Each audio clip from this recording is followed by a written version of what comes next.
Esse tá assim, ó. Tá assim. Como é que pode desabrochar? Nós temos alguns gêneros. O Eckhart até brinca, né? Algumas plantas do gênero humano que desabrochou. Buda, Jesus, ele próprio, né? São plantas do gênero humano que desabrocharam. Ai, que tá muito difícil. Passa a ser difícil. Sabe o que é difícil? Sabe o que é difícil? A gente acha que é difícil porque nós temos ainda medo de inverter a lógica das coisas. Você não quer inverter a lógica.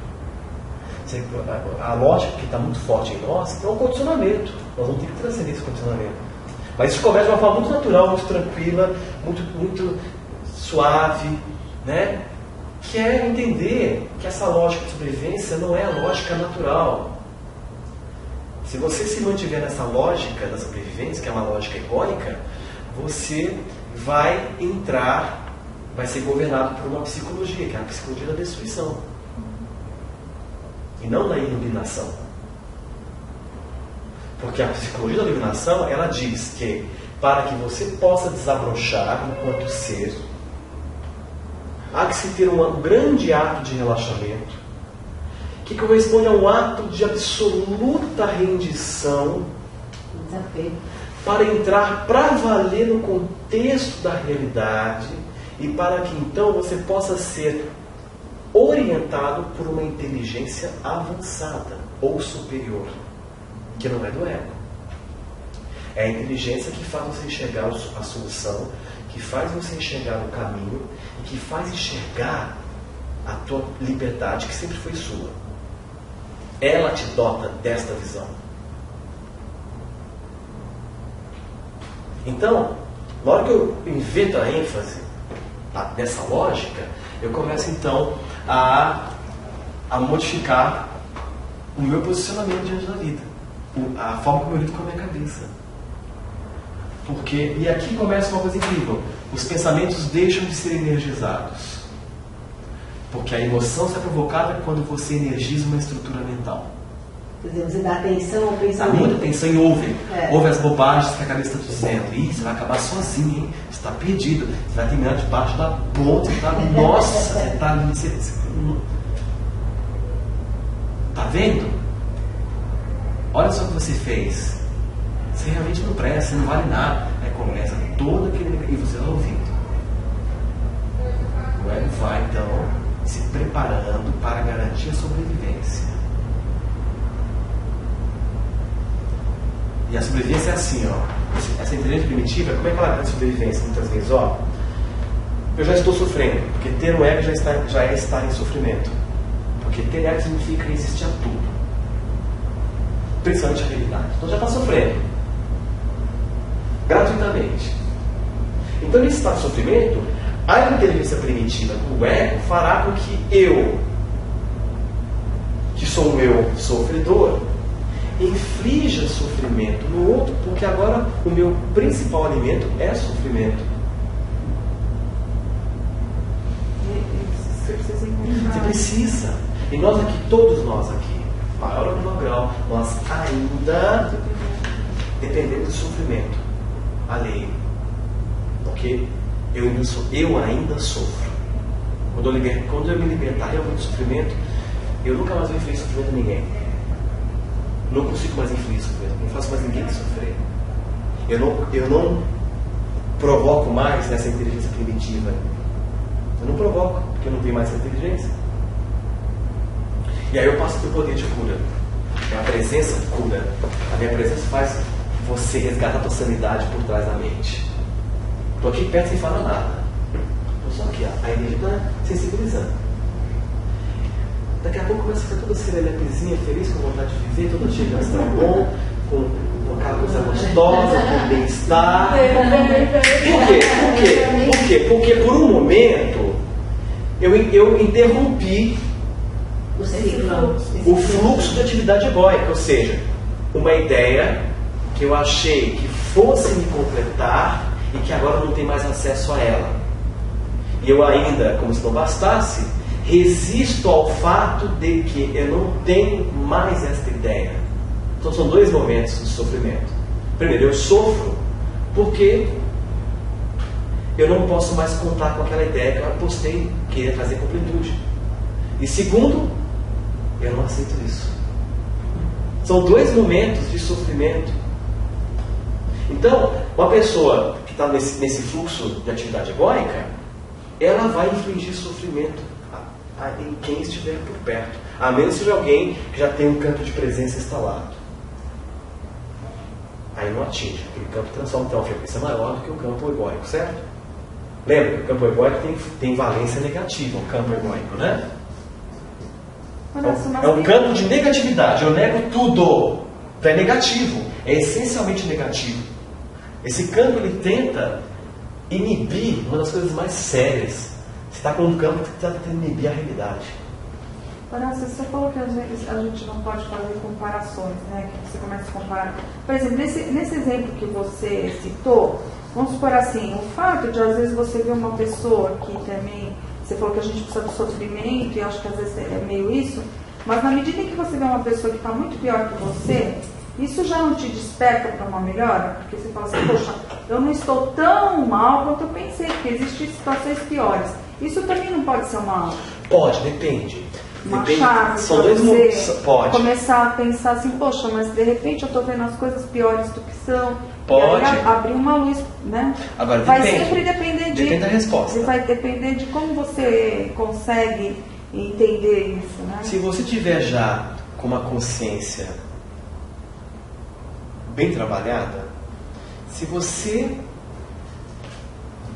vir alguém numa situação deplorável, olha que interessante, né? Se você estiver nessa tônica do agora, lembra que o agora é o teu sol. Vamos fazer analogia, o agora é o sol, que quando você está exposto faz você desabrochar. Tem que estar exposto. Então, se eu estou nesse movimento bacana, quando eu vejo alguém numa situação deplorável, eu vou olhar aquilo. Primeiro, eu vou respeitar profundamente aquilo. Eu não vou sentir pena. Que pena é menosprezar o outro. É vê-lo ainda menor do que ele pensa que é. Pena é isso, tá? É tentar enxergar o outro ainda de uma forma menor do que ele pensa que é. Ele já se enxerga menor e você ainda enxerga menor ainda. Tá? Aí eu vou sentir respeito. E eu estabeleço uma relação empática com aquele ser. E aí eu posso ter um momento até de algo próximo da compaixão. Então, na hora que ele consegue despertar isso em mim, esse sentimento de compaixão faz com que eu inverta a ênfase, faz com que eu caia um pouco mais na real. Entendeu? Na verdade, essa coisa de me motivar a ficar bem e ficar positivo vendo alguém deplorável, na verdade é isso que acontece. Aquele caos que você vê, que é maior do que o teu, né? Se você tiver com esse movimento interior bacana, fará com que você entre na realidade, fará com que você aceite melhor os teus problemas, que até então você não aceitava. Ontem eu vi um documentário na Discovery. Eu já me vi em situações assim. Entendeu? Mas viu um movimento bonito? A vida pôs aquela pessoa para te forçar então a entrar um pouco de forma mais maleável na realidade. Levanta a cabeça, olha a tua vida como é maravilhosa. Olha a realidade, sai do drama. Ontem mesmo eu vi um documentário na Discovery Channel que era de pessoas que sofriam de eu vi. Todo direto. Neurofibroblastoma no rosto, todo deformado. Neurofibromatosa, coisa assim. É um câncer cerebral que deforma completamente parte do rosto. Fica uma coisa assustadora, gente, de ver. Eu vi também. Aí você vê aqueles caras lá brincando, sorrindo, bem com a vida. Não, eu falando, nossa, como eu sou bonito, né? Eu acho que eu estou entre 100 homens mais bonitos do mundo. Ele brincando com a filha. Cara, horroroso. Agora, se você estiver legal, você cai na real e traz conceito para a tua vida. Nossa, peraí, vida é muito bacana. Ó. Isso é um pensamento motivado por um impulso evolutivo. Nossa, vida é muito bacana. Nossa, mas dá para lidar com as coisas, com os meus problemas assim. Não, parar com bobagem. Vamos lá, bacana. Se você estiver muito no ego, você vai sentir nojo. Nossa, coisa horrível. Olha aquele coisa horrível, não de compaixão. Imagina, compaixão não tem nem coisa horrível. Como eu disse, compaixão é a respeito. Agora, nossa, coisa horrorosa, coitada, coisa horrorosa. Isso aqui já é a negação, é ego. Eu nem ver. Eu nem vi essa coisa. Então, aquilo ali exacerbou ainda mais o teu ego. Então não é o que está lá, mas é como você responde. E aí a diferença é até que ponto a tua consciência está sendo fomentada ou não. Então a mesma situação pode provocar duas respostas, uma egóica e uma espiritual. Porque na hora que você olha aquilo com respeito, né, e realmente lá do fundo você emana uma coisa boa para aquele irmão, isso daqui ele consegue lidar bem com essa experiência que ele precisa passar. Porque ele está passando porque ele precisa passar por aquilo ali por algum motivo. E por trás tem estímulo de libertação, sempre. Quanto pior o caos, quanto mais pesado for o caos, maior é o estímulo de libertação. Porque aquela pessoa está andando muito presa. Então é claro que eu vou ter que criar uma situação daquelas, porque se você está precisando, se você está muito presa, vai ter que ter um estímulo muito grande de libertação. É sempre assim. Aí você vê com essa coisa, nossa, você vai conseguir lidar com a experiência bacana, né? E aí aquilo ali foi um impulso espiritual, porque te fez entrar na realidade. Fez você olhar a tua vida com menos drama e com olhos mais reais. Ó, você só não tem isso. Agora, esse discurso aqui que vai dizer de mim, acabei com a minha vida, estou lá no fundo do poço. Isso aqui já é alegoria egóica psicológica. São excessos do ego que faz você ver a vida de uma forma muito dramática. E a vida não é nem dramática e nem um romance. A vida é real. Se você tentar lidar com a tua vida romanceando, você está perdido. Porque eu sei que você vai começar a criar ilusão. Vai achar que todo mundo está aqui para te corresponder, todo mundo está aqui para te fazer ficar bem, porque tudo tem que acontecer com vocês. Ó, romance. Sabrina. Sabe aquelas revistinhas da banca, Sabrina? Romance é aquele tipo. E aí, na primeira manifestação da realidade que vem, a realidade vai se impor, ela vai chegar e vai se apresentar.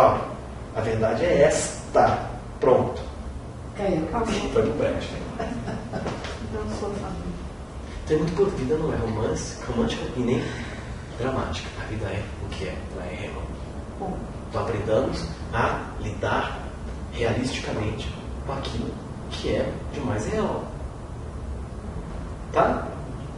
Então esse é o primeiro ponto que a gente está trabalhando. Depois eu vou explicar hoje como é que a gente começa a trabalhar essa fixação na realidade, né? Ou no agora. E é uma coisa que eu descobri. Você só se desabrocha, você só aumenta o impulso para abrir. E olha que bonito, né? Por que uma flor se abre? Por que ela se abre? Para interagir com a natureza, para receber o sol, para deixar com que a abelhinha polinize lá o seu núcleo. Olha, ela se abre para interagir e para receber sol, receber, né, o pólen das abelhas, né? E a mesma coisa é com a gente. Só que a gente só consegue se abrir. Esse abrir significa evoluir. A evolução é um processo de desabrochar gradual. Para desabrochar eu preciso ir caindo no relaxamento interno. Preciso soltando. E cair no relaxamento interno, preciso soltar a ilusão, soltar a ilusão, soltar a ilusão, soltar a ilusão, soltar toda a ilusão, tudo que eu já inventei um dia. Para eu realmente cair nesse relaxamento absoluto dentro de mim. Porque se eu não tenho mais ilusão, eu já estou no real, né? Aqui, ó, olhando. E na hora que eu vou soltando, eu não estou percebendo que eu estou, aos poucos, ó, me orientando e me instalando na única dimensão onde a evolução acontece. A gente só, eu descobri, gente, a gente só cresce no agora. A gente muda tão pouco, porque a gente tem momentos muito fugazes de agora. Eu passei aqui, agora, futuro. Agora, passado. Agora, a gente fica muito pouco aqui. Então, a gente evolui muito pouco, muito lentamente. Que evolução implica em mudar, quebrar padrões, quebrar paradigma, mudança de valores, libertação de crenças, etc, etc. Né? Então esse desabrochamento, esse desabrochar fantástico, isso é uma coisa que eu descobri recentemente, tive esse insight. A evolução do espírito só acontece agora, no presente.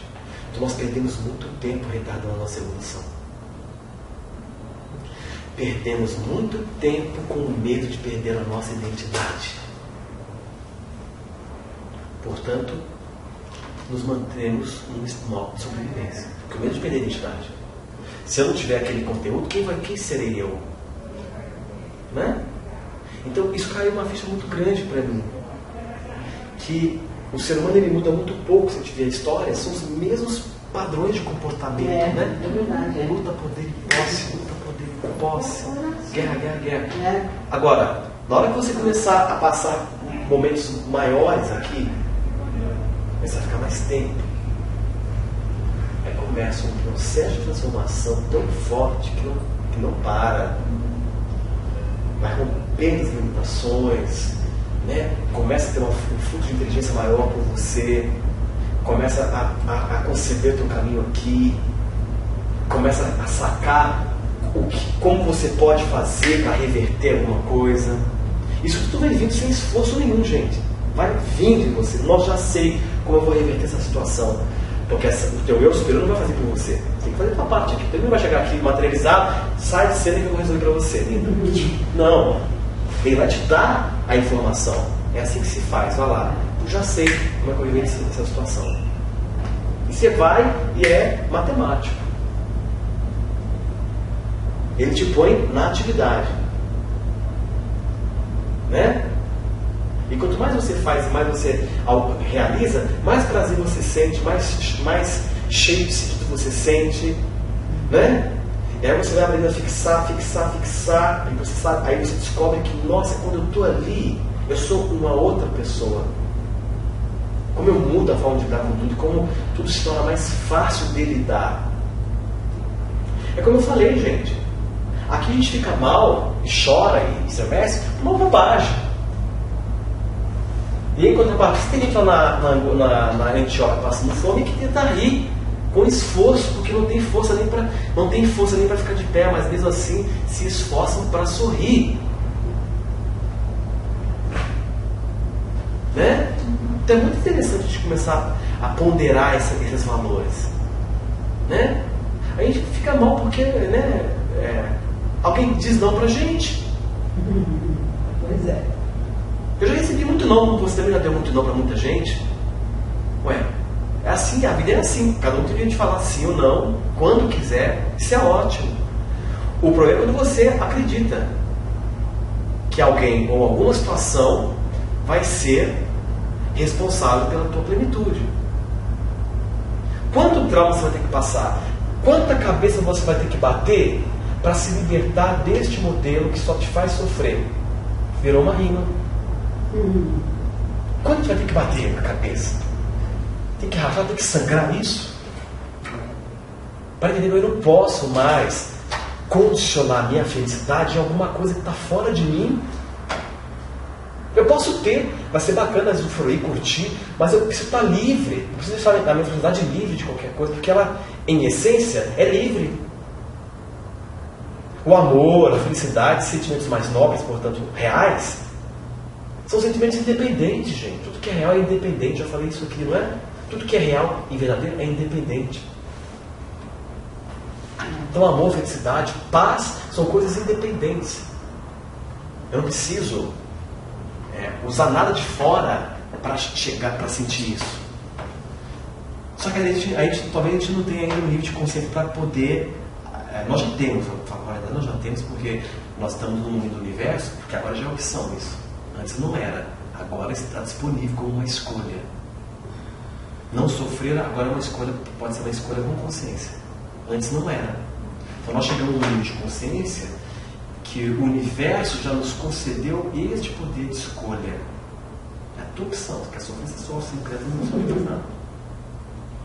Despertar a consciência, segundo o Descartes fala, atualmente se tornou uma escolha.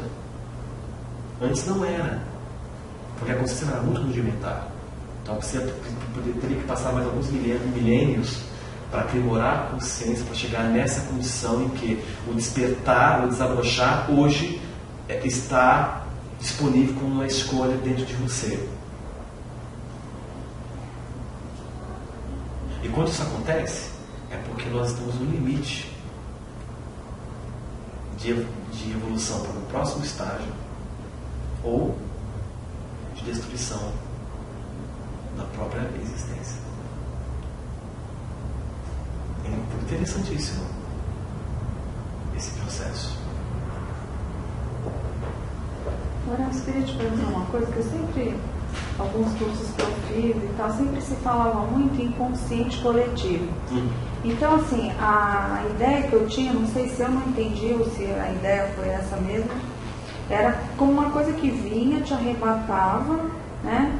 E que você meio que não tinha como, né? Como se você tivesse fadado a passar por aquela experiência com aquele grupo de pessoas.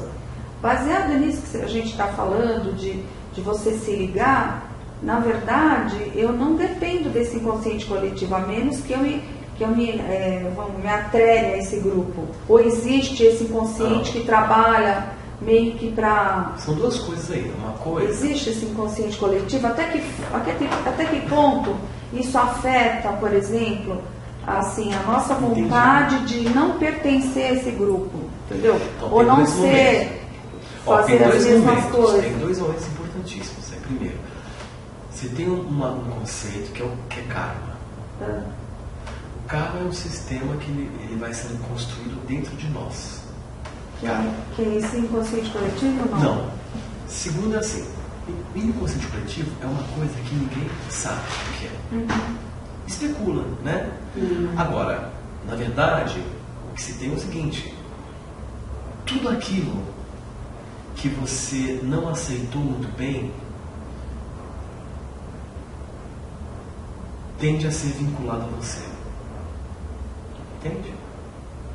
Porque quando você fala que às vezes a gente tem essas explosões e você não sabe de onde vem, isso não tem a ver com o inconsciente coletivo. Não.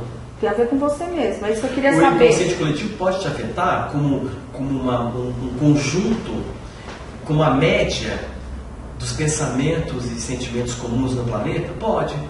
Então você tem uma inclinação, digamos assim, por conta da média da atividade mental e do sentido do ser humano. Então essa média forma-se uma egrégora. E essa egrégora passa a ter o poder de influenciar se você estiver identificado ou sintonizado com isso. É mais ou menos isso. Não é do campo morfogenético que o próprio Sheldrick mas ali é um pouco diferente que o Agostinho me fala também. Mas ali é um pouco diferente. O campo morfogenético já trata de uma outra coisa, o princípio da interconectividade. Tá? Mas isso você pega isso também. É diferente, vamos entender. É diferente do inconsciente coletivo. Campo morfogenético é uma coisa e inconsciente coletivo é outra. Campo morfogenético parte do princípio da interconectividade. Nós estamos interligados em consciência. Por isso que quanticamente uma pessoa sozinha pode fazer a diferença no mundo, sim. Porque se eu mudo um padrão que não vem sendo mudado há séculos, se eu mudar em mim, eu aumento a probabilidade daquele padrão ser mudado para todas as pessoas. Isso é interconectividade. Inconsciente coletivo é como se fosse uma egrégora coletiva que na média passa a ter aspectos mais pronunciados ou não. Tá? Então são duas coisas distintas que a gente precisa entender. Tá? Agora, quer saber? Ninguém sabe, que todo mundo fala de coisa coletiva, ninguém entende isso direito.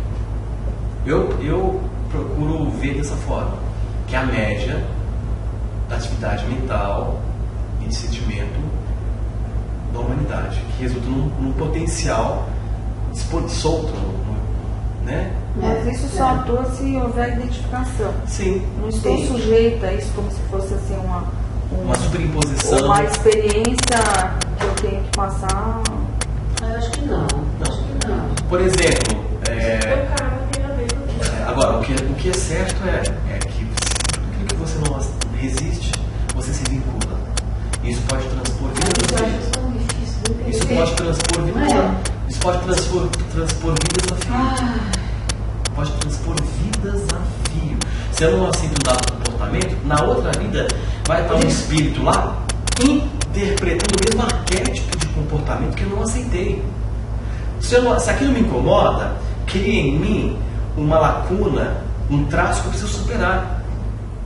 Então é só aquele arquétipo que vai fazer com que eu enxergue o traço em mim que me leva a não aceitar aquele arquétipo. Então eu morri aqui, a pessoa que me incomodava morreu, na outra vida eu reencarno, vai ter uma outra pessoa que vai representar aquele arquétipo. Não precisa ser a mesma pessoa. E normalmente não é. Porque as pessoas são um espírito no aprendizado que cada um tem que ter. É isso. Aspecto. Então se eu resisto, eu estou preso. Vamos entender que resistir é se prender. Resistir é se prender a alguma coisa. A gente se prende muito. Se eu estou preso, eu estou. Ó, a dica. Antes de parar no intervalo. Quanto mais eu me prendo, ou quanto mais eu resisto, mais eu convoco a onda benevolente para me libertar. Nossa Senhora. É importantíssima. Quanto mais eu resisto, mais eu clamo pela onda benevolente, para a onda benevolente me libertar. O que quer dizer isso? Você que sabe. Ela vai vir com tudo, tá? Para te libertar daquilo que você está se prendendo. Se for muito intensa a tua prisão, a onda vai vir daquele jeito. Ela não quer nem saber se vai doer na tua personalidade, se vai doer no teu corpo físico. Ela vai fazer de tudo para você se liberar. Que bênção isso! Puxa, para ela se libertar, ela está tão resistente àquilo que o outro disse, que ela está com uma mágoa tão grande, que ela não aceita como você tinha dito aqui. Ela não esperava, ele disse em letras garrafais, que é uma carta para ela, como se não bastasse. Puxa, mas ela ainda se resiste. Não há outro, a onda que eu estou analisando. Ó. Puxa, não há uma outra forma a não ser criar um câncer no corpo dela. Que a única forma que ela vai se libertar vai ser desse jeito. Que assim eu consigo enfraquecer a mente dela. E ela com a mente fraca, ela se libera. Vamos lá, tá tudo certo. Puf! Errou tudo. Tô com coisa, eu tô mal, nossa senhora, eu tô aguentando mais. Teu espírito está feliz na vida. Vai doer no corpo, vai doer na personalidade, o ego vai odiar tudo isso, claro, mas o teu espírito está lá esperando o alívio. Tá bem. Aí na hora que vem essa doença braba, né? Você fica tão maleável, tão sem mimo, tão doce, tão terna, tão amigável com a vida. Acorda assim, ó. Que bom que eu posso respirar, que eu posso. Um café tá bom, vida. Olha que bonito isso. Antes você acordava como? Né? Um ditador. O que você pensa que é? Tá lá. Olha a mecânica que te dobrou. Olha como você agora aprendeu a ver o que realmente importa. O que realmente tem valor. Olha quanta coisa você valorizou e não valia tanto a pena assim valorizar. O teu apego com a ilusão. O teu controle de tentar forçar a barra dos outros. A tua mania de esperar que as coisas saiam do teu jeito sempre. Essa crença de achar que todo mundo está aqui para fazer o que você quer. A gente acredita nisso, que todo mundo está aqui para fazer o que a gente quer. Aí vem a vida lá para te libertar. É maravilhoso, porque eu falo que o único impulso que há na vida, que é o mesmo impulso de evolução, é o impulso de libertação. Então você pode. Não importa o quanto de besteira que você faça, o quanto de prisão que você crie para te prender, a vida está sempre pronta para te libertar. E ela vai te libertar, custe o que custar. Nem que para isso ela chame aquele mestre,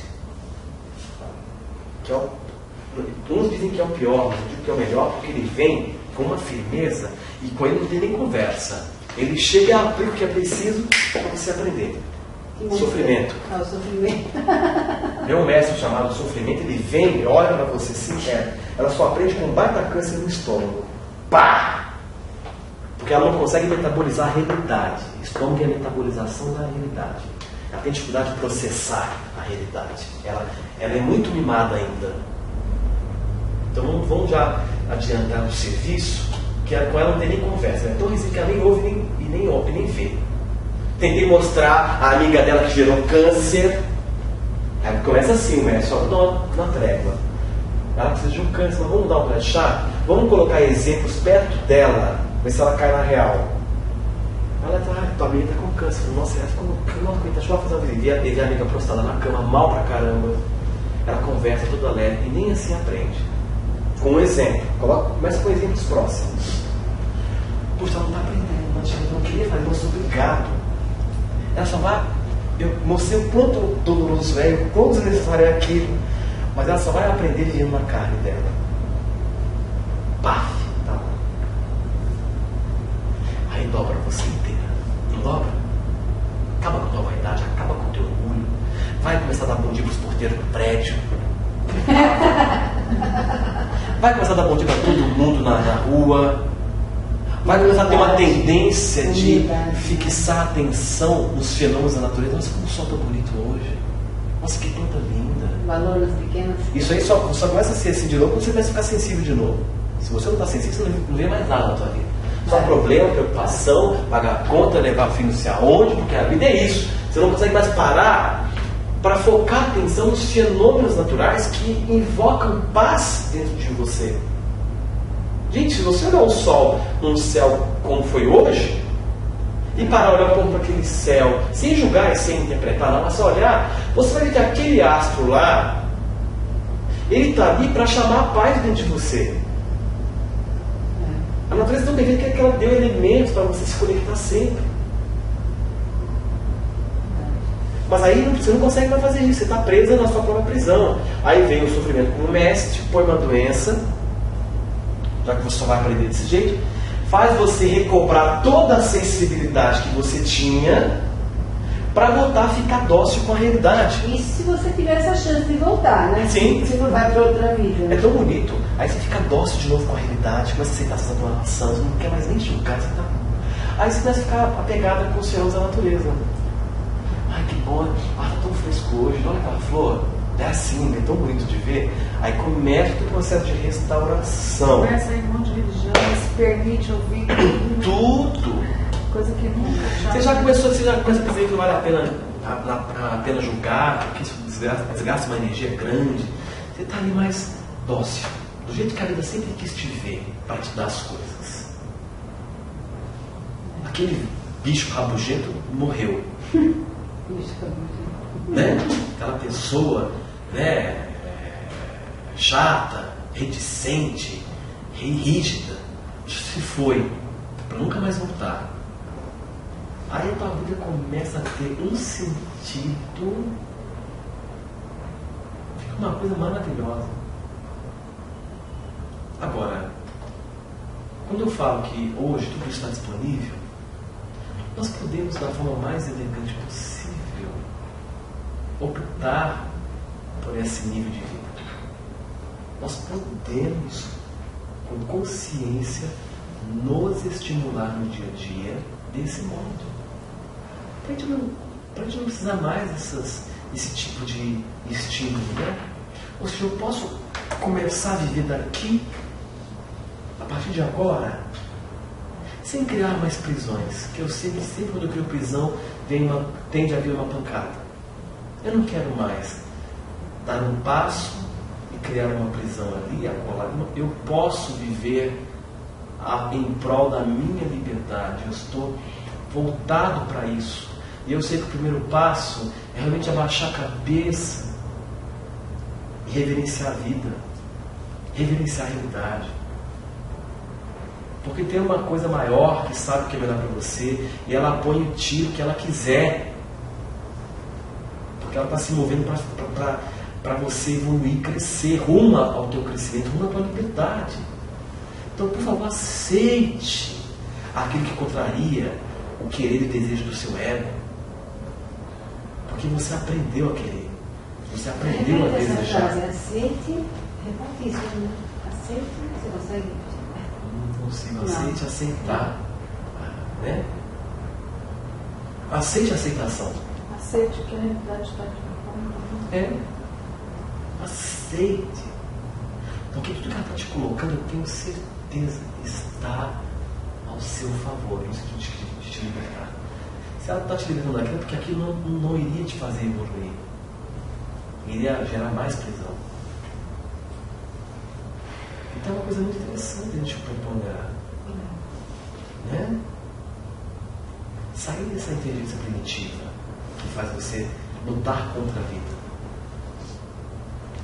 Achando que lutando contra a vida você falou antes também foi muito importante, você sempre querer cuidar todo mundo, ligar todo mundo, coordenar todo mundo, administrar todo mundo. É. A gente tem essa mania, né? Mania. Deixa um pouco, fique em paz e deixa também os outros em paz um pouco. Deixa os outros em paz. Sabe o que é possível? Deixar os outros em paz um pouquinho. Deixa lá o outro com a decisão dele. Deixa lá o Beltrano com a experiência dele. Viva a tua experiência. Se num dado momento as suas experiências se cruzarem, ok, desfruta. Mas vamos fluir livre e solto com a vida, gente, sem impor resistência. Eu já bati muita cabeça na minha vida, porque eu era muito mimado. Nossa, muito mimado. Então, muita cacetada desnecessária, muita desnecessária. Hoje eu vejo como eu era mimado, como eu era bobo, como eu achava que todos estavam aqui para me ajudar, para fazer o que para eu ficar bem. Aí até que um dia a dor foi tanta que eu, não, peraí, chega, não, doeu muito, não quero mais não. E os mestres são todos, gente, unânimes nessa decisão. Vamos entrar na realidade. Né? Vamos parar no intervalo, aí eu vou voltar, quero explicar uma prática, a gente vai até fazer junto, para a gente começar a trabalhar esse processo. Eu quero falar um pouco do corpo da dor também, que é uma parte muito interessante do estudo, né?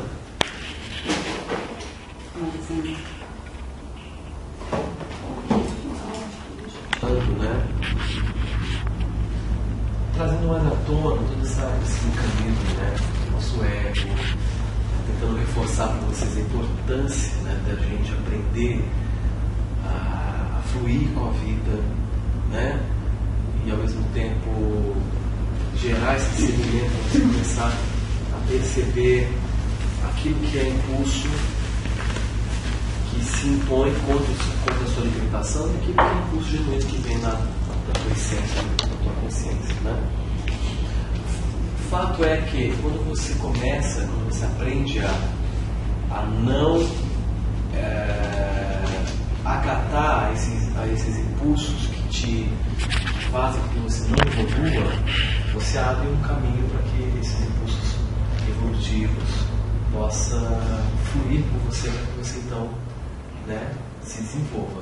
Um outro ponto foi essa coisa de nós estarmos ainda muito voltados para essa inteligência primitiva, né? Esse comportamento de sobrevivente que nós ainda temos, que torna tudo e todos inimigos, né? Vocês estão vendo que, na verdade, quando nós entramos nesse comportamento imposto pelo nosso ego, que é um comportamento reativo, né? Resistir a algo já é uma reatividade emocional. Então nós somos ainda muito reativos, concorda? Isso faz com que nós geremos muita negatividade, né? E esse talvez seja um dos atos mais primitivos, resistir à realidade do que quer que seja, né? Porque, como eu falei, isso é mais um detalhe à parte que nós estamos anexando a esse conceito de resistência. A resistência é um ato primitivo.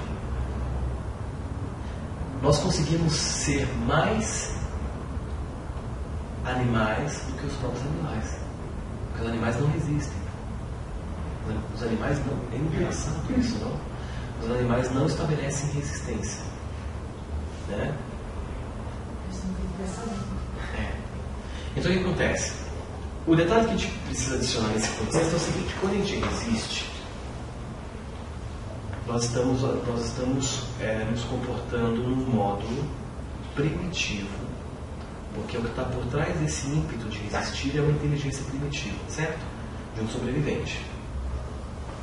Tá? Vocês conseguem ver a diferença entre sobrevivente e existente? O existente deixa fluir, o sobrevivente está ansioso. O existente é aquilo que já existe. Já existe. O sobrevivente é aquele que está tentando existir. Né? Portanto, ele luta para garantir a tua existência. Né? Não é isso? Então o existente é o espírito. Ele não tem a menor dúvida que ele existe e ele não está nem um pouco preocupado. Já o ego não. Ele sabe que ele precisa sempre se alimentar para sobreviver. Então, o detalhe importante em inserir é o seguinte: quando você resiste a alguma coisa, é importante você começar a trazer para o teu prático. Quando você está resistindo a alguma coisa, você está tornando aquela coisa um inimigo. E você, obviamente, ou combaterá ou se defenderá. Que, diga de passagem, são duas atitudes egóicas. Se defender e combater é ego. Você acha que o espírito combate? Você acha que o espírito se defende de alguma coisa? Não. Não há o que se defender. Tá? Então, quando a gente fala desse tipo de combater o quê? ou defender, ou se defender, ou você se defende ou você se combate. Então, até que ponto você ainda se percebe numa atitude de combate? Né? É uma reflexão. Até que ponto você se vê, você pega numa atitude de combate? Tipo, falando a vida é uma luta, né? Lutar para ter isso, lutar para ter aquilo, lutar para ser aceito, lutar para ser aprovado, lutar para ser reconhecido, lutar para... Enfim, né? A gente vive dedicando boa parte do tempo gerando genuinamente um campo de energia negativa. A gente acha que a energia está tão negativa, está pesada, a gente acha que nós estamos super isentos disso, né? A gente fica fazendo exercício de purificação para limpar a energia, né? Vai lá no terreiro, tem um passe para as entidades limpar, e a gente não percebe que o núcleo de negatividade ainda está presente dentro de nós, porque se você resiste, você exala esta negatividade, esse campo de negatividade, ele ainda está atuante. E quando ele atua, já expliquei isso, o que acontece? Ele tende a estagnar o processo. Ele é uma estagnação, porque ele é contra qualquer forma de transformação. Tá? Isso é um ponto muito interessante. Obviamente que por trás disso, por trás desse aspecto do ego, compondo essa inteligência primitiva, nós temos essa faceta do ego que é o corpo da dor.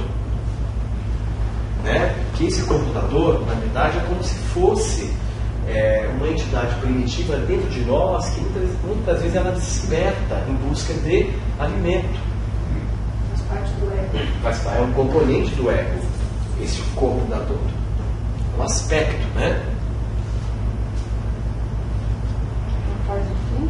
A gente poderia dizer que o corpo da dor é o corpo do ego. Você não tem um corpo que é o corpo físico? O corpo da dor é o corpo do ego. Então, o que é esse corpo da dor? O que é o corpo da dor?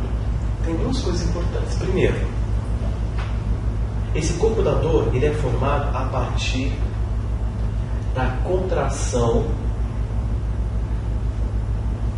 da energia vital. Quando a energia se contrai, você então começa a formar esse corpo da dor. Esse é o primeiro ponto em termos de energética. Segundo, esse corpo da dor, ele é o conjunto de todas as dores que você já sentiu que você não aceitou muito bem. Tem coisa que você nem quis olhar, tá aí ativo. Você não se rendeu. Todas as dores Que você já sentiu. Eu não quis aceitar. Que Ou se eu aceitei que já. você não assimilou. Não, se você aceitou, transmutou a dor. A dor não existe na aceitação, né? A dor só existe quando você existe. dores que você Já sentiu. Gente, vamos entender. O que é dor emocional? É resistência. Parou de existir, para de doer. Não é? Então a dor, ela está muito ligada à resistência de um sentimento. Então tudo aquilo que você não assimilou muito bem, em termos de dor que você sentiu, se acumula. E num conjunto, forma esse corpo da dor, que é um corpo que ele se mantém a partir da contração da energia vital. Chama de fibromialgia. Sim, vai ter as N manifestações físicas, né? Então você começa a ter esse corpo energético formado, tá? Então ele pode estar em 3 formas: dormente, semi-acordado ou acordado. Acordado ou É uma semi-acordado. egrégora que se forma, né? Como se fosse uma egrégora, né? É como se fosse um campo acordado, semi-acordado. e semi-acordado. Peraí, dormente, semi-dormente ou semi-acordado? Dormente, acordado, semi-acordado. E aí o que acontece? Nós temos 2 escalas de sofrimento. Você tem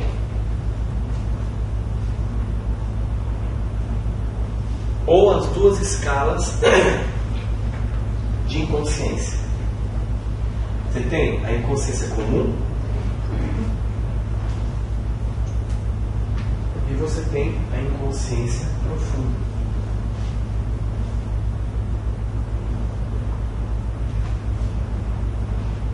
Portanto, você tem um sofrimento comum e você tem um sofrimento profundo. O sofrimento comum é aquele que você, ou a inconsciência comum, é aquela que você tem incômodos, mas você segue. Você lida com aquilo, apesar de você estar sofrendo, você consegue lidar. É igual a ansiedade. A ansiedade é um sofrimento comum. Tá? Agora, quando este computador desperta em você, você sai do sofrimento comum e entra em sofrimento profundo. Você passa a infligir sofrimento a si mesmo e busca infligir sofrimento no outro, porque o computador ele se alimenta de dor. Então, quando você não consegue mais lidar com o sofrimento comum, ele passa a ser Sofrimento profundo. Vou explicar como isso funciona. Então, o que acontece? Quando esse computador ele desperta, você entra num estado de sofrimento profundo e você começa a infligir sofrimento no outro como forma de buscar alimento. Além de ter dor, você ainda Está buscando se alimentar de dor, tanto da sua própria quanto do outro. Mas quando acontece isso, desculpa. Quando esse computador desperta. Ele desperta. Às vezes está aqui, ó. Se uma pessoa tiver com o computador dela ativo, e se o teu computador estiver dormente ou semi-desperto, ela pode chegar perto de você e ela pode ou não falar ou falar alguma coisa que ativa o seu. Vocês vão se pegar. Um vai tentar se alimentar do outro. De sofrimento, de dor. Agora, pode haver também o caso que ela está com controle de dor ativa. Ela já deu patada em todo mundo, quase se pegou fisicamente, né? Depende do grau.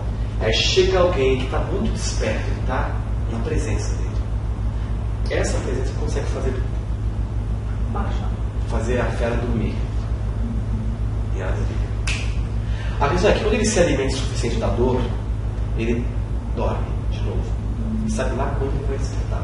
Ai, que complicado isso. Então, quando o corpo da dor desperta, você tem a necessidade... Ele precisa se alimentar, ele desperta para se alimentar. Não, então, mas quando esse corpo desperta, você tem necessariamente que fazer um sofrer? Sim, você precisa infligir sofrimento. Porque você já está infligindo sofrimento em você mesmo. Então você vai infligir sofrimento em quem estiver perto. Você acorda com esse corpo. Se você precisar de uma overdose, só o seu não basta. Olha só, você está aqui, você acordou com esse computador ativo, já fulminou um monte de dinheiro na tua casa. Aí você vai comprar pão na padaria. Como é que você acha que você vai tratar aquele padeiro lá? Com grosseria. Você já está infligindo sofrimento nele. Nesse aspecto. Você está um bicho. Quem se aproximar de você naquele instante, você vai tentar infligir sofrimento. Você vai tentar ativar o corpo da dor daquela pessoa. Então um começa a se nutrir do outro. Tá?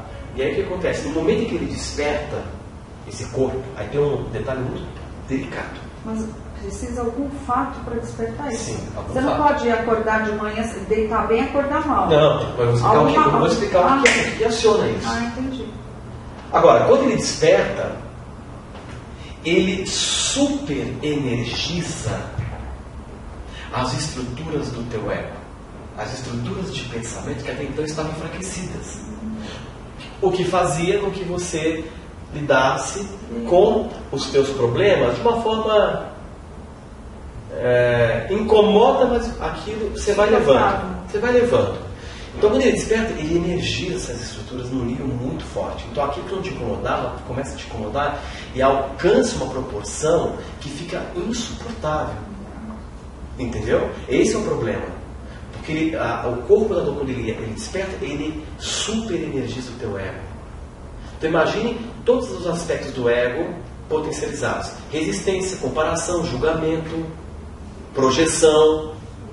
Aí você julga todo mundo, você combate todo mundo, você resiste a todo mundo. Você fica completamente negativa. Agora, o que aciona o computador?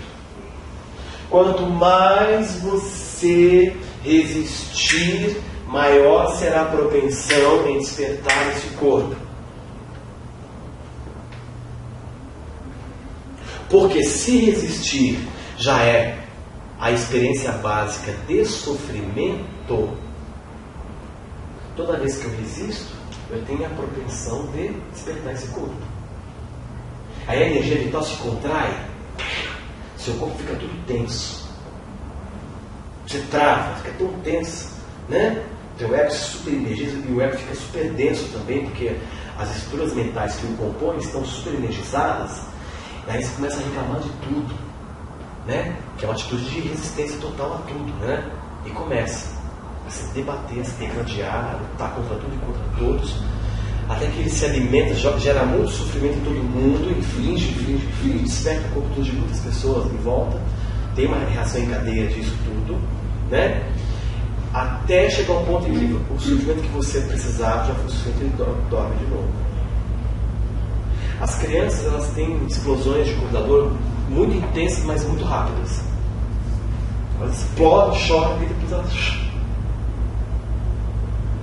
mudam subitamente. No livro do Eckhart, ele fala uma história dessas, que ele estava fazendo uma pessoa, e aí só com a presença, ouvindo. A terapia dele era só isso, ele só ouvia, mais nada. Ele fazia um comentário ali muito espaçado. E é a tendência, quanto mais você vai ficando lúcido, presente, e se você trabalha com terapia, que um bom terapeuta, ele faz muita pouca coisa, fala muito pouco e é extremamente efetivo. Essa é a tendência. A evolução do terapeuta é assim. Antes ele usava um monte de ferramenta, falava igual não sei o que, elaborava, aí ele vai ficando mais centrado, vai expandindo a presença, vai ficando mais silencioso, ele vai abrindo um monte de coisa, começa a aprender que o mais importante é ouvir, e vai ficando um espaço ali, silencioso. E a presença começa a trabalhar, a sua própria presença começa a trabalhar o outro. O Eckhart fazia isso, porque ele gerava muitos efeitos assim, quando ele atendia. E num dia desse ele estava assim, ouvindo uma pessoa que tinha um computador muito forte, né? E aí, na presença dele, ele conseguiu dissipar boa parte desse computador da outra pessoa. Aí ele foi jantar num lugar e tinha um senhor com cadeira de rodas lá que despertou esse computador dele. O cara começou a agredir todo mundo no restaurante. Todo mundo falando grosserias, imprensou a garçonete com a própria cadeira de roda na parede, você imagina? O cara virou um bicho, né? E aí o Eckhart sentiu que parte daquele computador que havia sido liberto da outra pessoa estava tentando afetá-lo, ativando o computador de uma outra pessoa. E ele falou que interessante, que em nenhum momento aquele senhor com o computador ativo se posicionou contra o Eckhart. Ele agrediu todo mundo, menos o Eckhart. Ele nem viu o Eckhart passar, por conta da presença. Né? Então é muito bacana para quem leu ou já leu o Despertar de uma Nova Consciência, tem um capítulo que fala só disso. Né? Então, o processo de despertar, ele depende também da eliminação completa do computador. O próprio Eckhart, ele fala que as pessoas que têm um corpo de dor muito forte são as mais propensas a se libertarem rápido. Porque quanto pior for o pesadelo, maior a sua vontade de querer acordar, não é isso? Não é isso? E ele fala que ele tinha. E esse computador que ele tinha era tão intenso que fez com que ele despertasse. Ele falou que foi, de uma só vez, todo o computador dele se evaporou por completo, nunca mais voltou. Então, o estado de iluminação, ele também envolve uma liberação completa desse computador, a transmutação desse computador. E nós carregamos também toda a dor da humanidade por conta deste inconsciente coletivo doloroso que nós vivemos. As mulheres têm uma propensão muito grande em despertar o computador no período de menstruação. É o que você perguntou, tá vendo? Agora ele falou, inconsciente coletivo. Por isso que é importante, toda vez que você estiver perto de alguém que está com esse computador desperto, a melhor coisa a se fazer é você buscar refúgio no agora. Não julgar, não combater, buscar a tua presença para que o teu próprio computador não seja desperto. Agora, uma coisa é certa, o principal alimento desse corpo, gente, é resistência. Toda vez que a pessoa está exibindo algum tipo de descontrole, é corpo. É o computador ativo. Tá. Não adianta contra-argumentar, não adianta. Entra na tua presença. Busca sentir tua presença. Respira. Toma consciência da sua respiração. Porque se você não fizer isso, vai ser muito fácil esse corpo buscar alimento em você. Para ele buscar esse alimento que é dor, ele vai precisar despertar em você dor. E ele pode despertar uma coisa que não é verbal e que só pega no físico? No caso do paciente do terapeuta? Não, ele vai despertar. É verbal. Não é nem verbal. Ele não pode falar nada, mas você pode ficar extremamente incomodado com o teu paciente, começar a se irritar. Ah, tá. Não é só verbal. Mas não pode, não seria um mecanismo de atingir o meu estômago ou o meu pulmão e depois doa. Não, aí não é isso. Isso já é outra coisa. Se você tiver como ponto fraco essas áreas, em virtude de uma alteração emocional e espiritual, essas áreas vão repercutir. Claro. Então é isso que eu queria saber. Tá. Entendeu? Agora, o exercício tem dois momentos. O primeiro momento é como você pode se preservar diante de um corpo de dor ativo de outra pessoa. Porque a arte está aí. Você cada vez mais aprender a domar esse corpo, de modo que ele vai tendo momentos muito fugazes de acordar, e você vai aos poucos mantendo nesse estado de latência até ele se enfraquecer e se dissipar. Então uma coisa é como eu lido com pessoas que estão nesse corpo ativo, e a outra coisa é como eu evito alimentar esse corpo. Evitar, eu já falei, né? A prática de ficar em silêncio é importante? Muito. A prática de não resistir ao que é importante? Fundamental. E se preservar enquanto você está presente no computador.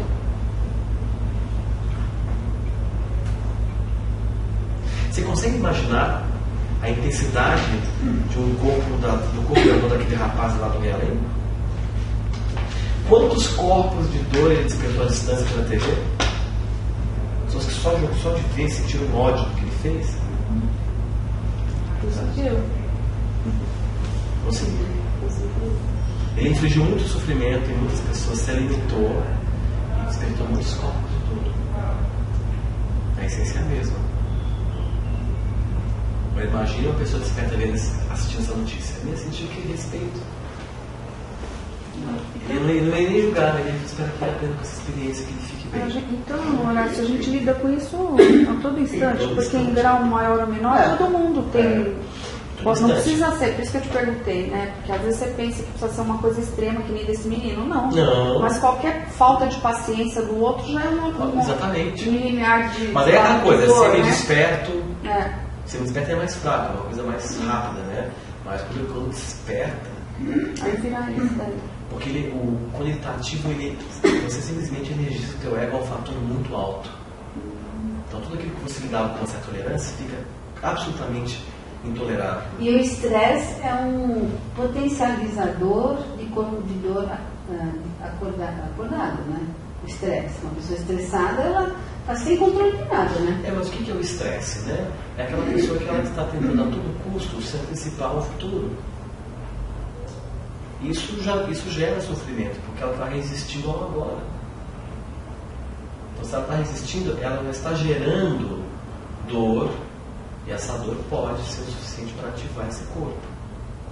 E se ele ativa, o teu ego, que já era denso, se torna extremamente enrijecido por ter as suas estruturas energizadas, mas é porque você então vira um bichinho. Isso é interessante quando você... Mas aí, Horácio, nessa parte do estresse que você está falando, vamos supor, a pessoa está sendo cobrada, faz algum tipo de trabalho. Então, não é que ele está procurando, mas vamos supor, em cima de uma cobrança em cima dele, vai gerar um estresse. Não que ele esteja procurando isso. Mas é que depende, porque o estresse, ele não está ligado... Aí você fala que tem que aceitar. Então, por exemplo, qual seria a atitude dele? Chegar, vamos supor, para a pessoa que está cobrando, que seria o chefe, fala, olha, não estou dando conta disso, vou entrar... Então, você entendeu? Para mim fica difícil assim, lidar. Como... Primeira coisa, o estresse, ele não é uma reação a uma situação, a um fato. O estresse que você gera não é por conta de uma situação. É por conta da interpretação que você monta da situação dentro de você. O chefe está me cobrando, tem que entregar a secretária. E como você quer lidar com isso? Não, porque de certa maneira ele também está despertando o seu corpo de dor. Depende de como você vai interpretar essa pressão do teu chefe. Eu posso ter consciência que o meu chefe está me cobrando, e eu posso simplesmente não entrar na cobrança, fazer o que eu posso fazer ali, dar o meu melhor, mas sem reagir, me sentindo pressionado. Eu posso optar em não me sentir pressionado. Mesmo ele me cobrando, mesmo ele achando que eu estou me sentindo pressionado, eu posso simplesmente lá dentro não estar pressionado. Por quê? Porque todas as minhas reações dependem de como eu interpreto o contexto. Entendeu? E é bem provável que se eu me mantiver relaxado por dentro, eu ganho maior eficiência e eu consigo concluir o que eu preciso fazer e entregar. Entendeu? Mas é interessante, porque as pessoas elas acreditam que são as situações que estressam. Não são. É como eu interpreto. Por exemplo, a chegada de um policial, para quem está sendo assaltado, vai ser um relaxamento. Para o ladrão vai ser um estresse. É o mesmo episódio. Não tem diferença nenhuma. Há um policial que está se aproximando. Mas por que outro relaxou e o outro ficou tenso? Porque a interpretação de quem está sendo roubado vê o policial como salvação. E o bandido vê o policial como risco. Então são interpretações. Então você gera uma reação muito específica por conta da sua interpretação. Muito bom. Isso foi muito interessante. Né? O estresse não é o mundo, é como você lida com a coisa. Né? É a mesma coisa. Eu posso chegar nessa sala da aula totalmente estressado se eu estiver vendo vocês como um risco para mim. Eu posso chegar aqui sentar, descontrair, porque a minha visão é diferente. O risco, no caso, se você não tiver seguro, se você tiver aquelas coisas que você já falou. O tipo de pergunta que poderão fazer, eu talvez não souber responder. Entendeu? Ou querer brigar muito e ser o super professor, aquelas coisas, né, que a gente... Exatamente. Então, assim, esse é um ponto que é um aspecto muito importante do processo do despertar. É você, aos poucos, domar o teu corpo da dor. Domar. E para domar, você precisa aprender a não fornecer o principal alimento para o seu corpo da dor, que é a resistência.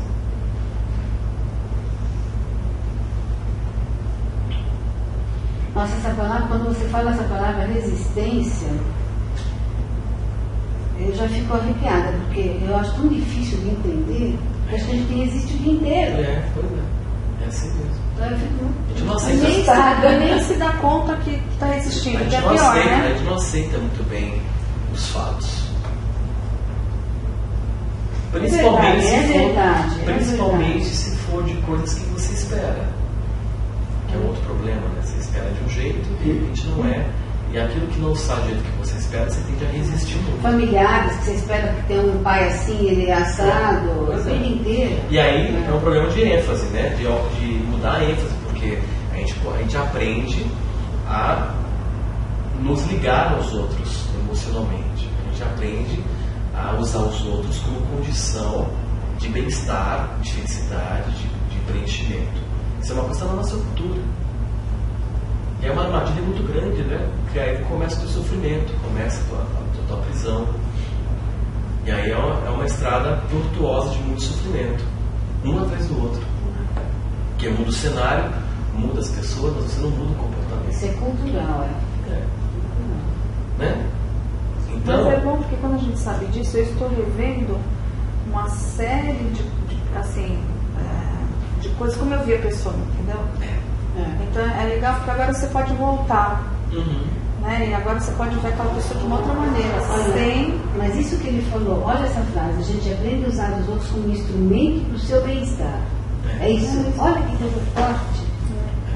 E aí, no momento que você for aos poucos transformando o seu corpo da dor, toda a energia vital contraída que mantinha esse corpo da dor presente em você, ela é liberada e se torna alimento para intensificar a sua própria consciência.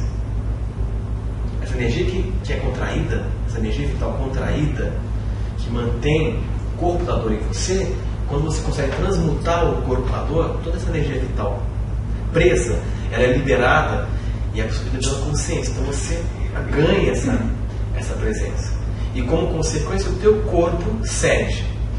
Toda a couraça, toda a tensão se desfaz e você volta a ter um corpo de criança. Mas isso é um estágio que... com a consciência de adulto. Que é a combinação perfeita. Mas esse é um estágio difícil de conseguir. É o que teu eu está dizendo. É interessante, né? Mas você não aceita isso. Então, essa colocação que você diz, o comentário disse que é o que teu eu está dizendo. Porque o sobrevivente ainda está ativo. E isso para ele é morte. Então ele impõe dificuldade. É difícil, está longe. Dá para você repetir, por favor? Então a energia vital contraída. Esse corpo da dor, ele se mantém elaborado, mantendo a contração da energia vital. Porque a energia vital que te dá toda essa... Sim. Então, quando você está com a energia fluida, é como se vital, você tirasse a força da pessoa. Isso. Então essa energia vital, quando ela está fluida, você está livre. Está mais presente. Naturalmente você fica mais presente quando você está com a energia fluindo. Né? Então ele contrai a energia vital. Para você perder essa consciência. Isso. É como se você estivesse tirando máscara, se defendendo. Se você estivesse né? dando um entorpecente para a sua consciência, como se você tivesse... Isso. Então essa camada, né, que é essa camada do ego, ela fica muito densa, né? Porque tem energia vital contraída para manter. Entendeu? E aí, quando ele desperta, ele superativa o ego. O ego fica energizadíssimo. Aquela energia contida parece que se... Então, aquela inconsciência comum se torna muito profunda. Então, você era um tanto quanto reativo, naquele momento você se torna pura reatividade. Você não vê, você fica cego, né? A dor é tanta que você fica cego, ao ponto de fazer atrocidades muitas vezes. Cego de raiva, ou cego de reatividade. A pessoa fala, você já está pulando com os 2 pés junto, peito, né? E aí é uma reação em cadeia. Você está com um corpo da dor ativo, eu desperto o corpo da dor, e você com o seu corpo da dor desperta, você vai ativar outros corpos de dor, de pessoas que vão entrar em contato com você, e no final você está com um saldo negativo aí, numa escala muito grande. E aí a paz que você tanto defende em passeata se torna uma utopia, porque você é o principal combustível da violência. Nós somos a própria violência. É isso que ocorre também no linchamento, né? Exato. Exatamente. É contagiante. É contagiante. É uma onda que é deflagrada, né? Então é engraçado, nós somos a pior violência, porque nós nos agredimos boa parte do tempo, né? E aí não adianta, né? Aí surge o slogan do próprio ego, né? Vamos combater a violência. Olha que interessante. Vamos nos valer de violência para combater a própria. Combater a violência. Não é interessante isso? Vamos combater a violência. Vamos lutar pela paz. Olha a falta de coerência. Vocês conseguem ver? Agora a gente consegue ver isso. Mas o povo lá de fora não vê o absurdo que é vamos lutar pela paz. Meu amigo, você está sendo a própria antítese da paz com essa postura de luta a favor, que você não gera paz com luta. Você gera paz se rendendo. Agora, você está disposto a se render na tua vida? Olhar para a tua vida, olha, vida está aqui, eu cedo aos teus desígnios. Eu sei que nem tudo vai ser como eu quero. Eu me rendo. Mas às vezes também tem um pouco de erro de colocação das palavras.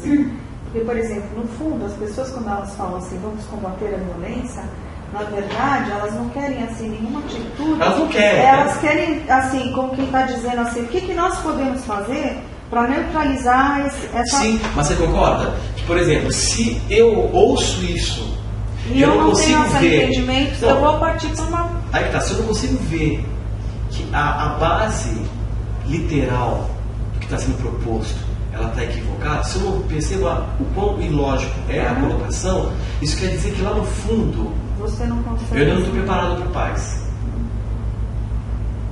Eu ainda não consigo discernir que paz só é gerada a partir de mais paz.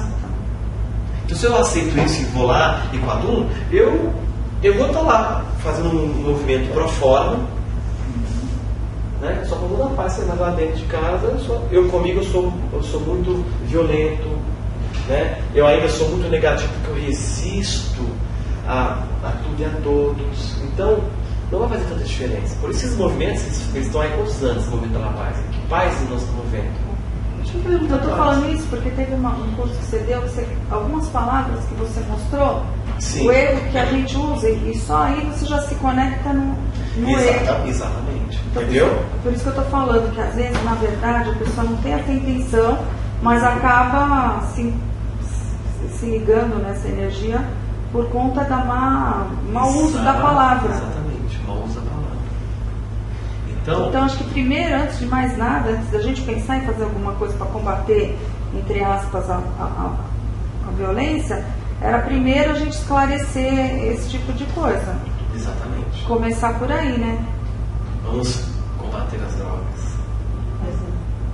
Mas a gente combate, né? Olha só, combate. Né? Combate. E fala, vamos... Acho que é no sentido de neutralizar. Mas... Você vê que a base está equivocada? Então, mas se a gente falar isso já dá uma outra conotação. Neutralizar. Sim, e que tal? Acabar. Que tal? Vamos acabar. vamos ser a luz do mundo, por exemplo. Vamos gerar mais consciência. Ninguém fala isso. O Gandhi trouxe esse conceito, né? A Sim. ahimsa, né? Que é não violência, né? A violência amorosa, né? Mas ninguém fala nisso. Resistência. Ninguém ainda está dentro do conceito de transformação. Fala de transformação, mas ninguém está dentro E do como você colocaria tapasse ou esforçar-se sobre si mesmo relativo a isso aqui que você está colocando? Você fala muito em desapegar, entregar, em deixar fluir. Sim, mas é que tá. O se entregar, o desapegar, ele não é uma coisa que exige esforço, como a gente pensa. Não é esforço, gente.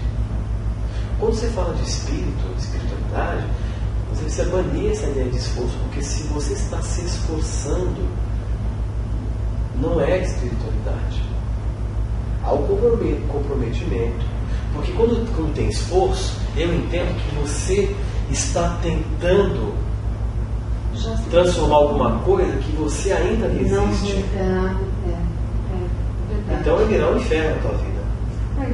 Se você tem esse esforço, você ainda está identificado com isso. Se existe esforço, é porque tem algo contra. Vocês estão sendo Mas é isso, você vai entrar num looping, num ciclo vicioso.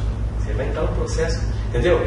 Então aquela coisa, é o que eu falei nas últimas aulas da Então é Americana. aceitar, por exemplo, nesse sentido. Então eu não vou me esforçar para mudar, eu vou aceitar aquele momento, porque eu ainda não consigo espontaneamente lidar com aquilo. Porque se eu fizer um esforço, já vou entrar nesse processo que você está falando. Exato. Esse Então, seria o então caminho. aquela coisa, Se eu não posso me não esforçar. queira mudar.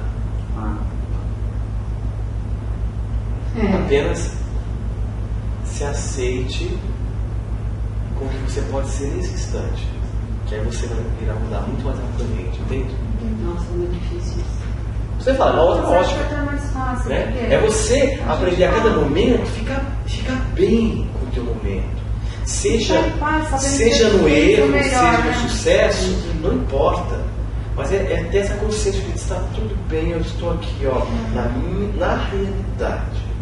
Eu sou Foi o que deu para fazer. um tô falando habitante da disso, realidade, né? eu habito a realidade. Né? Ela nem sempre é cor-de-rosa.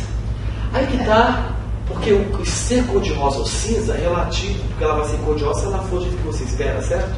E ela é cinza se não é Quando não é. Agora, se eu sou uma pessoa que eu estou sempre alinhado com a realidade, ela será como é e ela vai ser ótima como ela é.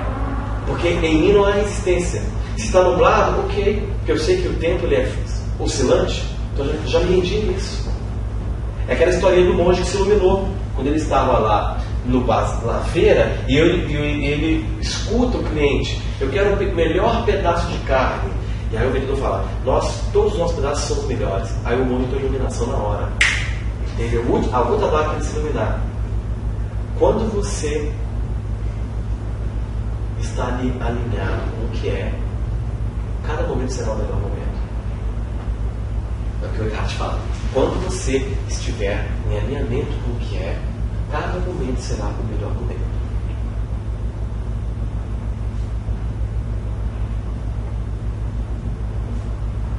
É o que o Sócrates ele demonstra para o Dan no filme. Dan, eu vou te levar hoje para um lugar maravilhoso. E ele ficou super feliz, vai animado, aqui que eu ia te mostrar. Não tinha nada demais. Mas era isso aqui que você queria mostrar? Cadê toda aquela felicidade que você estava manifestando? Porque eu pensei que você ia me levar para um lugar incrível. Então sua felicidade é isso. Aí ele teve um insight. O prazer está na jornada, né? Não lá no dirigimento. Não é? É verdade. E no livro, para quem leu O Guerreiro Pacífico, o Sócrates combina um piquenique com o Dan e com a Joy. Aí estão no piquenique, todo mundo feliz. Aí de repente o tempo vira, vai sair uma chuva, o Dan fica louco. E o Sócrates estava lá, ainda mesmo, feliz ali. Ele já não resiste mais a nada. Ele já entendeu a realidade das coisas, o tempo muda. Eu não tenho controle de nada. Aí o Dan, nossa, você está assim, acabou o nosso dia. Que engraçado, né? O dia está horrível ou a sua atitude é horrível? A beleza na chuva. O tempo nublado também é belo. Por que você está tão resistindo? Porque você queria, né? O tempo, céu azul e solzinho. Aí quando ele falou isso, o Dan caiu na real, aí o Sócrates foi e empurrou, e o Dan caiu na chuva e começou a se lambuzar tudo com lama. Aí os três começaram a brincar na chuva, porque cederam. Se entregaram. Essa é a magia da vida. Agora, esse clima ficou até divertido. É transformar o limão em limonada, né? É pra valer, não é só pra gostar da ideia. É no prático você se permitir se render, quebrar esse mecanismo. Por isso eu falo, tudo vai ser incrível quando você não resistir. O cor-de-rosa é quando sai do meu jeito. O preto e branco é quando não sai do meu jeito. Então entenda, as coisas vão sair do jeito frequentemente. Se acostume com isso. Né? E é tão por isso quando a gente compara essa ideia de que nós não temos controle. E o que o Sócrates fala no final do filme e do livro? Aprenda os 3 princípios básicos. A vida é um mistério, não tente entendê-la. O humor é a força por trás da atitude, o bom humor.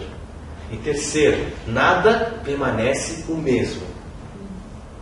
Então, grave esses princípios e aplique na tua vida. Não tente entender a vida, que você não vai conseguir. A vida Você falou do humor? O bom humor é a força por trás da atitude. Ria do qual você ainda é infantil. Ria dos teus erros. Por trás da atitude. Será que você consegue rir da sua atitude? Medíocre? Eu toda. Você acha, nossa, como eu sou bobo ainda, como eu sou mimado, nossa senhora. Nada permanece o mesmo. Se você compreender esses 3 princípios ideais, para ele está ótimo. Você imagina nada. Qual que é o primeiro princípio? A vida é um mistério, não tenta entendê-la. Quantos aqui já leu o livro Caminho do Guerreiro Pacífico? Eu já li duas, 3 vezes. Na adolescência eu li, imagina. Faz tempo. Leia esse livro, um livro fabuloso. É muito bom. Tem 2, né? São 2. Jornada de Sócrates também é muito bom. Jornada de Sócrates. Que é a vida de Sócrates.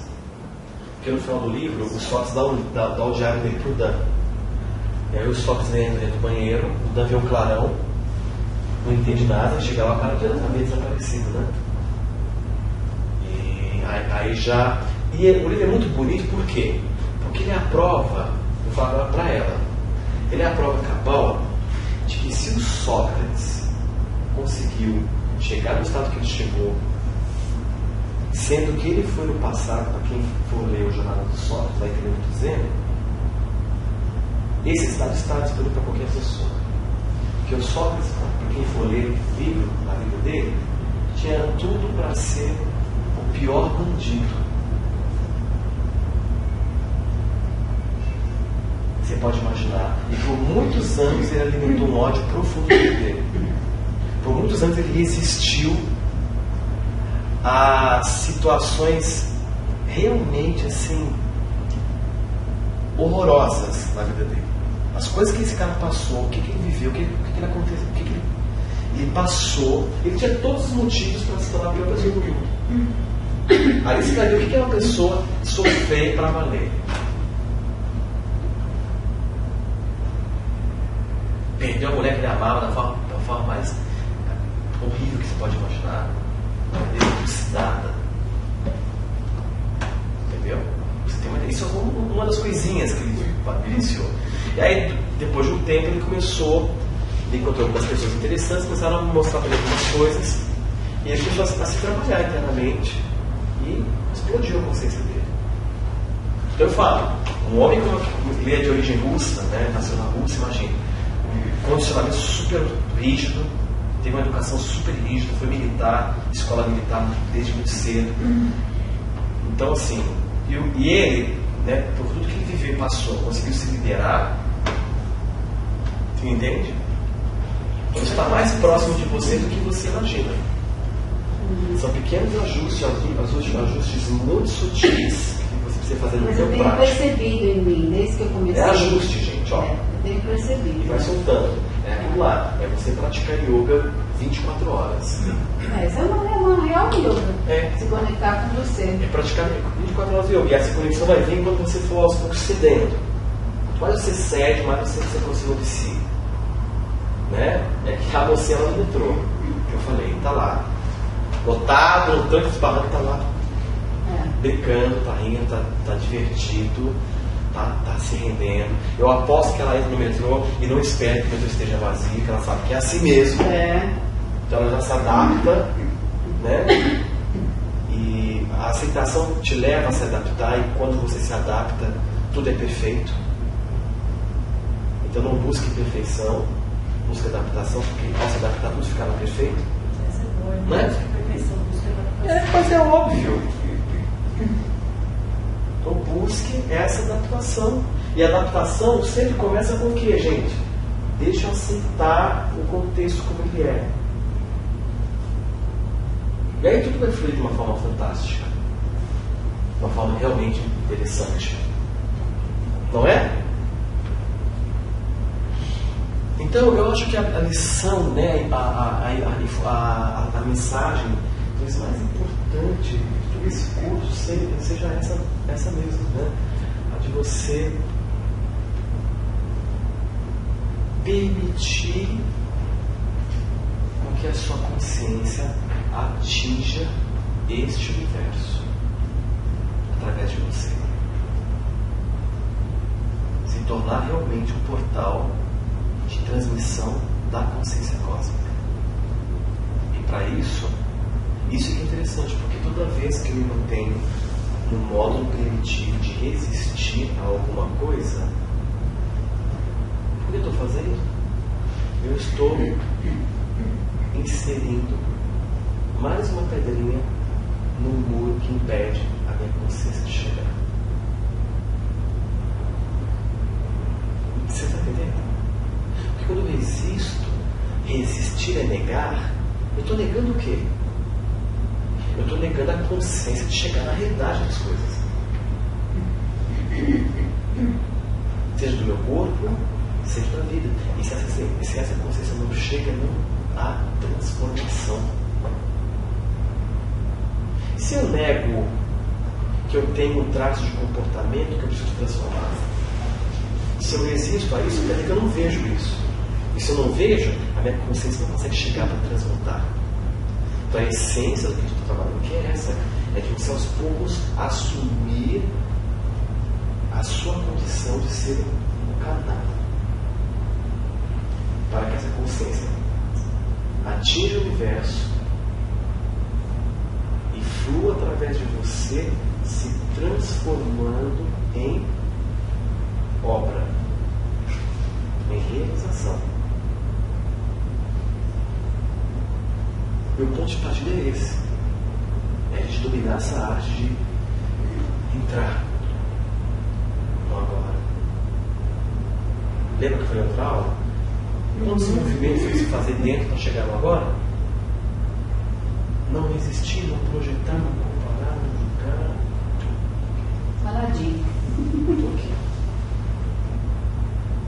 Estou no ponto em que eu aciono todo o meu processo. Estou evoluindo. Lembre-se que é no agora que você cresce. Não é nem no ontem nem no amanhã. Então, se você quer dinamizar o processo de evolução e de expansão, aprenda primeiro a se instalar na dimensão onde a evolução acontece. Porque, caso contrário, haverá só o conceito bonito de que precisamos evoluir e que temos que desenvolver, mas na prática não haverá mudança genuína. É nesse campo aqui, ó, que você se sensibiliza, que você restaura aquela sensibilidade que para muitos só vai ser mencionada como muita dor e doença, para você aprender realmente a estar conectado, né, nos fenômenos que fomentam em você consciência e paz, para que você possa então lidar com as questões do mundo a partir dessa dimensão pacífica. Aí tudo vai ser mais fácil, tudo vai ser mais divertido, tudo vai ser mais gracioso, porque agora você deixou de ser aquele sobrevivente, né? que ou combatia ou defendia tudo e a todos para ser aquele que vive. Aquele que está aberto para a interação, aquele que está aberto para as diferenças, aquele que está aberto para a realidade. E não mais para a ilusão, né? Eu estou aberto para a realidade. Isso é extraordinário. Quando você começa a dominar essa arte, né? De realmente estar vivo e viver. Estar vivo realmente e viver. E você só se sente vivo quando você está na realidade. E eu tenho certeza que daqui a um tempo vai mudar muito do conceito de que é realmente estar vivo. Porque estar vivo não é só estar com o teu corpo funcionando. É um sentimento, é um estado de vida que te acomete. É uma intensidade maior. Aí você vai ter o contraste, nossa, como eu estava morto e não sabia. O próprio Anthony de Mello, ele conta uma história muito interessante, né? Que ele estava na Índia, um dia um cara muito desperto, e ele conheceu um rapaz chamado Rama Chandra, que ele trabalhava como regimento comum, né? Ele carregava esqueci o nome disso. Aquelas carrocinhas. Isso, que é ou com cavalo, ou com moto, ou com pessoas, né? É um trabalho muito árduo, as pessoas vivem muito pouco tempo, porque ficam expostas ao tempo, né? E esse cara, ele era um cara desse, trabalhava dessa forma, né? Ele estava doente na época. Aí esse Antônio de Mello, ele fala que quando ele conversou com esse cara, e ele descobriu que ele estava diante de um místico genuíno. Porque o cara era completamente, não conformado, mas rendido, contente. Ele falou, esta é a minha realidade agora. E não havia nenhum sinal de reclamação ou de mágoa ou de vítima daquele rapaz. E aí ele falou assim, né? E esse Antônio, ele era psicólogo, ele era monge jesuíta, ele era indiano, quando morreu, né? E aí ele fala o seguinte, que naquele momento eu descobri que ele estava vivo e eu estava morto. Havia a vida dele em mim. Naquelas condições o cara estava mais vivo e desfrutava mais da vida do que eu, porque ele estava em paz. Não havia ansiedade, não havia preocupação e não havia medo. Aí quando ele olhou para ele, cheio de preocupação, cheio de medo, cheio de ansiedade, ele estava vivo e eu estava morto. Só que depois esse Antônio de Mello despertou. Aí ficou, nossa. Ele era um padre? Ele era um padre jesuíta. Fantástico. Tudo bem, gente? Ótimo. Então, não mudei a... Isso é um curso orgânico. A coisa não está toda organizada, vai acontecendo. Aquilo que eu achei que era necessário, deixa de ser. Esse do corpo de dor é uma coisa bastante interessante. Eu nunca tinha pensado. Eu precisaria ler esse. É no livro da consciência. Você precisa ler esse livro. Para quem não leu, leia esse livro, que é muito importante. Não vou ler agora, ele já fala sobre o corpo da dor. Mas aqui ele entra num detalhamento muito maior. Aquele outro corpo que ele fala no corpo interior. Não tem nada a ver com ele. Eu nunca tive direito como acessar. Aqui você vai entender. Você começou a ler, né? Vai entender bem. Tá? Tudo bem, gente? Então. Muito ótimo, muito ótimo. Eu vou mandar para vocês as próximas atividades. Vamos ver como é que a gente vai fazer com esse trabalho. A continuação desse curso no sábado.